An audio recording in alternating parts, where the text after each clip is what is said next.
Hello दोस्तों, प्रेम family channel पे आपका स्वागत है। तो आज कुछ देश के बारे में बात करेंगे, कुछ घर परिवार को समझाते हुए बात करेंगे। जैसे एक घर का मुखिया होता है जो सब देख रेख घर की करता है, घर में बड़ा होता है, रिश्तेदारों से लेके हर किसी की कमान उसके हाथ में होती है। जो भी परिवार में कमाते हैं वो सब उसकी निगरानी में होता है। और अगर वो ही घर परिवार का मुखिया तानाशाही हो और वो अपनी चला रहा हो और घर पे ना ध्यान देते हुए वो औरों का भला कर रहा हो, जिनको उन चीज़ों की ज़रूरत ही नहीं है उनका भला कर रहा हो, देश में लोग, घर में लोग परेशान हों और हर तरह से लोग परेशान हों घर में, और वो उन पर ध्यान ना दे रहा हो और उसको समझाने की लोग कोशिश कर रहे हों और वो नहीं मान रहा हो, तो ऐसे घर नहीं चलते। एक ना एक घर में से उसके खिलाफ उठ के खड़ा जरूर होगा। इसी तरह कुछ देश का हाल है।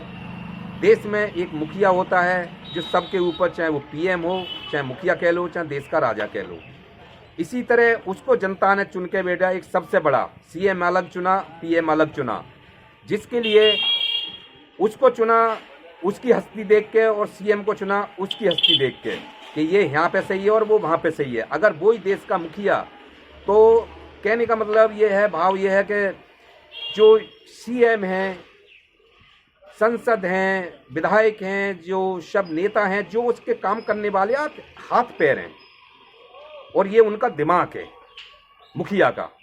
तो अगर वो गलत कर रहा है और वो समझाने की कोशिश कर रहे हैं और वो अपनी तानाशाही चलाते जा रहा है और वो समझाने की विपक्ष उसको कोशिश करे, या सीएम या विधायक या संसद या उसके नेता एक से पावरफुल है, वो कोई समझाने की कोशिश कर रहा हो फिर भी वो अपनी नहीं मान रहा, तो भाइयों, देश भाइयों, समझिए कि दो देश जो है बर्बादी की तरफ जा रहा है। उस देश को बर्बाद होने से कोई नहीं बचा सकता और उसका वजन किस पे पड़ेगा?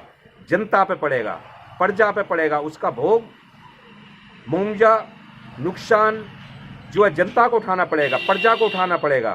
इनका कुछ नहीं बिगड़ेगा। तो भाइयों, सोचिए समझिए और इस तरह से अपने नेता को चुनिए जो आगे के लिए सही हो, चाहे वो किसी भी पार्टी का हो। मैं ये नहीं कह रहा, नहीं तो मुझे किसी से बैर, बीजेपी से, ना आम आदमी से और ना कांग्रेस से, ना अदर सरकार से। मुझे तो खुशी उससे होगी जो सरकार सही देश को चलाएगी। मैंने पिछली वीडियो में भी ये कहा है कि हाँ भाई, हम तो उसके भक्त हैं, अंधभक्त नहीं है, उसके भक्त हैं जो सरकार काम करेगी, तो हम उसके भक्त हैं। तो देश भाइयों से सबसे विनती है कि देखिए, समझिए और ऐसी सरकार लाइए जो देश के लिए मजबूत करे, बच्चों के लिए, स्कूल के लिए, शिक्षा के अंदर में, रोजगार के अंदर में अच्छी हो, जो हमारे आने वाले भविष्य के लिए सही काम करे, पढ़ाई से, लिखाई से, रोजगार से लेके, काम धंधे से लेके सब, और हमें कुछ गरीबों के लिए सहायता मिले, हॉस्पिटल में, स्कूलों में। तो ऐसी सरकार चुनिए। आज के लिए इतना ही। अगर हमारी वीडियो अच्छी लगती है तो प्रेम फैमिली चैनल को सब्सक्राइब करिए, मजबूत करिए और देखते रहिए प्रेम फैमिली चैनल।